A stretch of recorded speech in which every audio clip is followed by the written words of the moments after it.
this is when you build a fan base like K-State ends up having, I think it's unique because it can only come maybe from when you were at the absolute depths. The school wasn't respected. Football was horrendous, but I mean the school itself, the town wasn't really that respected either. People didn't wear purple, Danny. Right, and I've told this story many times. That one day when my daughters were young, 6 and 10, say we're at the movie theater, and it was, and so this would be mid 2000, something like that. I may not have the exact date, but it doesn't really matter. Anyway, it's May, and we're going to the movies, and we get out of the car, walk towards the movie theater, and a family of 4, maybe it was 5, gets out of their car, and purple head to toe. I mean, hat, jacket, everything. And my little kids were sort of weaned on KU, right? We lived in Lawrence when they were very young, so my older daughter looks at me and she goes, "Dad, what's wrong with those people?" And I said, they just love their school, Yep. And I think there's a delightful dorkiness almost about K-State fans, and that's not the right word to use, but just the total dedication and buy-in, the wearing of the purple. Do you think it could only come from a program that was so downtrodden? Probably so, or you'd have to fly all the way to the top. But we took off before we made it to the top, so it's easier to talk about the 98, 99, 2000 around there, but that's not when the explosion occurred. It had already occurred. Right. K-State had a great pride in their school, but the state is known for, and especially the agricultural community that K-State is known for, about being humble. It is a quality that is valued. Being humble is a quality that is valued. And I went to K-State, never embarrassed. A lot of things people talk about, downtrodden, all that. No, the K-State was alive. It was fine, academically, everything else. But that humbleness needed a change for the explosion to happen, for you to puff your chest out and wear purple was foreign and something that was almost looked down upon. So that was the most interesting thing. And it all happened when K-State went to the first bowl game under Bill Snyder in 1993. Nebraska fans, for instance, they take over a town with red. All the bars are filled when they're on the road. Even if they can't get in the game, they take over everything, spend a lot of money, and say the Huskers are in town. If they can get tickets, they will. Well, K-State's turned into that now also. Right. So there's the blueprint. But they thought, boy, those Nebraska fans are kind of pushy and a little cocky and really wearing red everywhere, head to toe. Well, when we went to 1993, we caught a giant break. Bill Snyder's football team was good. Chad May was good. ESPN's first, I think, one of their – it wasn't their first, but it still was – Kevin Harlan was there to do the game. Craig James. They had big-time announcers, and we're getting ready to play Wyoming, and they have a parade out in Arizona the day of the game. You go to the parade, there are no Wyoming fans. First of all, not a highly populated state. Their team, it wasn't a must-see to go near Christmas time down to Arizona. So the parade unfolds, Danny, and I went down to the parade route because it's not very far from the stadium. That's when it all turned, in my opinion. There were no Wyoming fans. And everywhere you looked, it was all K-State. And suddenly they go, it's okay to cheer. When our president came by, well, let's give him a big roar instead of, well, I got a Wyoming fan standing next to me.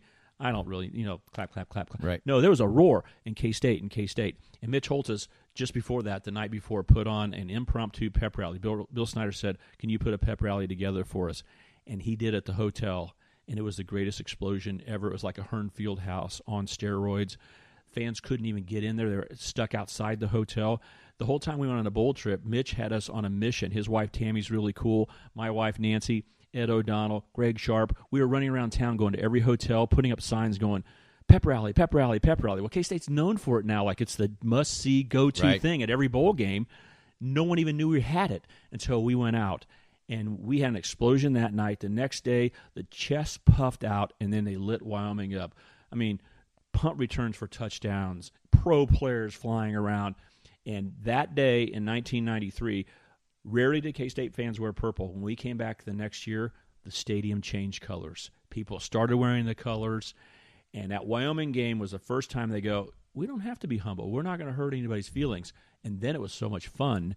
We're not looking back now. We are Nebraska. And I go to a lot of campuses around the country. and I've got a lot of people my age whose kids are trying to determine what college they want to go to. So I hear a lot of stories. Make a long story short, I cannot believe wearing the school colors, the ratio of kids walking around campus, going to class for academics only, not going to the game. Tons of kids at K-State are wearing purple. Right. When I go to Texas Tech, they're wearing every color under the moon. Because they're not going to a game, they're going to class. Right. I don't know how it's caught on, but people wear purple. Students wear purple just on every day. So it's now no one probably even remembers how it was different.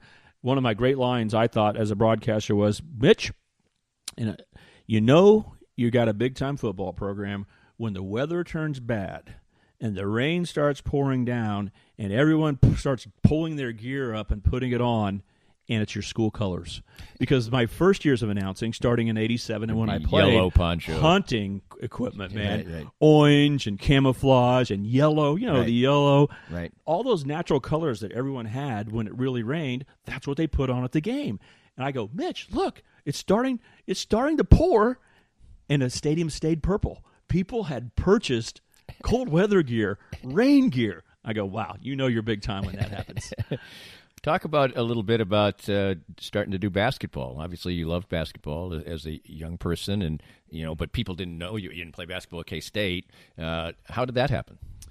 1995, we were flying to the Holiday Bowl, and this is the game. A lot of things happened.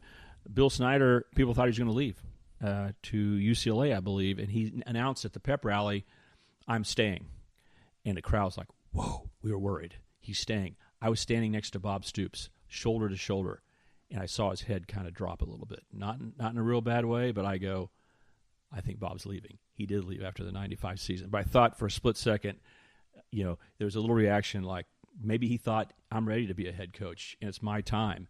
I'm not. Or maybe he Bob's thought Bill, never told me, thought Bill was going to go, and that gave him sort of permission. That's what I'm saying, that he was like, I'm ready to be a head coach, and if Bill goes, then I might get. Hey, I know Bob well. He's never said this. So, Bob, if you hear this, and he goes, that's total crap. Stan doesn't know what he's talking about. I thought I saw a reaction. So, anyway, I thought, there goes Bob Stoops. We talked about that. But Mitch Holthus on the flight out, we actually flew commercially, which is unusual. But he and I sat next to each other, and he said, Stan, this is going to be my last game. I'm not doing K-State and the Chiefs. I just can't do it all. And, boy, he's like an older brother to me, a mentor in broadcasting, as a father, as a parent, in every way. I mean, Mitch is awesome, a great speaker, everything else.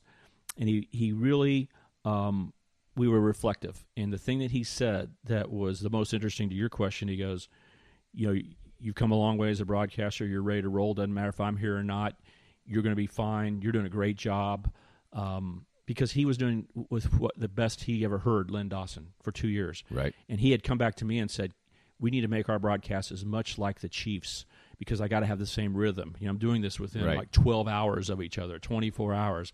I said, no problem. I used to study Len Dawson. I can play the role of Len Dawson and keep things in rhythm for you. I think that advanced our broadcast. He shown that confidence that I'd made it, that I was good enough to legitimately broadcast. But he said on this trip that's relevant, he said, it's time for you to start doing basketball. You're not just a football expert. You're a broadcaster. And the next thing is you ought to be doing basketball games. And I thought, wow, that just opened my mind completely up. I wasn't saying I needed to do that, trying to hope anybody would let me do that. But when Mitch said it, I go, that's really right. I'm ready to go to another level, and there's only 11, 12, 13 football games. There's tons of basketball. I think I could do it. And right after that, I started getting a chance with third-tier package, which means the school controls the game. Yep. It used to be about 12 or 13 games. Now it's down to 8 or 7. But anyway, those television broadcasts would open up, and if someone moved from radio to TV, I might sub for radio. And then I started doing some TV games here and there. So I probably did 3 TV games a year or something like that. Paul Splittorff was alive and doing games with Ben Boyle, and I would do a few of them depending on schedule conflicts. And then finally, after 15 years, they said, you're going to do all the third tier. And then I was in for those 10, 12 games a year. Knew the team, the coaches, and I was accepted by not only the listeners, but the team. Most importantly, the basketball guys. I'd learned enough, eased my way in. They said, you're not a football guy, you're a broadcaster. And so I was completely accepted by them doing those 10 games a year or so when Learfield took over our network, and Ben Boyle was a color analyst on radio, and he became the general manager for the Learfield property at K-State. And he said, I can do the 10 games a year on TV, but I really can't be on the line for 35 games and do everything else I need to do.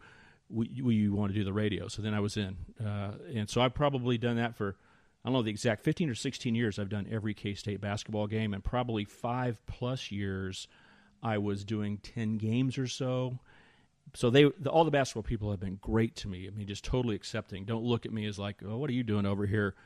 They understand that I study and I know basketball, and not as well as football, but it's been fairly easy. But it totally started with Mitch opening my mind up that I was no longer a football expert, that I was actually a professional broadcaster, and that meant I needed to expand and do some more things. All 4 of your children grew up and played sports, and all 4 of them went to K-State. I'm just going to ask this first. What would have been like for you, not that it probably had any chance of happening, if one of your children had come to you and said, I want to go to Colorado or UT, or, what would that have been like, do you think? Well, it actually happened, so it's easy to answer that. And my daughter Mackenzie's a good volleyball player, and Central Missouri offered her a scholarship to go, and she accepted. I mean, she said, I'm going to Central Missouri. And what surprised her, I can talk for her now, what surprised her was my reaction was a lot different than maybe you're expecting. I told my kids so young, Danny, I treated my kids like little grown-ups, a weird parenting style. But I just believe they're little grown-ups. And I would say, here's what I think. I like K-State, but it's your life. It's your life. You guys decide. You don't have to like the same things I do. If they say, right or left, I'd always opine. I didn't say, it's whatever you think, kids. I never did that. I always said, I'd go right, but you don't have to go right. It's your life. I'll tell you why I did that, but you don't have to emulate, follow me. So I don't know if they believe that, because she's my third child. The first 2 said K-State all the way, no doubt about it. It wasn't even a question. And she said, I'm going to Central Missouri. What she was so surprised by, and to answer your question, is there's absolutely no response. Fully supportive, never said one word, like you're the only one who's not going to be in Manhattan for that football game. Our whole family, when we leave, Danny, when it's Friday or Saturday, college game day. My family. We're off early. We're on college game day at 9 o'clock. The whole day lasts. I mean, our family's not here. We're gone. And we could easily shame you into, I guess you don't have to be a part of the family. We'll do Christmas without you. That kind of mentality. Right. We're not mad at you for not going to Christmas, but we're going to have fun without you. No, we totally were fully supportive, which is kind of funny. She kind of knocked on our head early in the summer and said, do you mind if we make a trip over to K-State and I take one more look at it?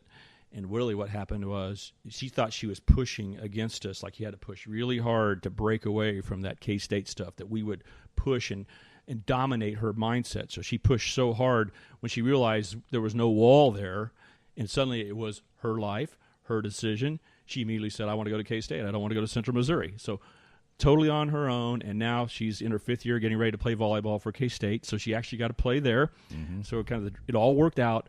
She'd be the biggest advocate ever. I don't know why anybody would think about not going to K-State. It's just funny how it works. But no, it's very easy for me, Danny.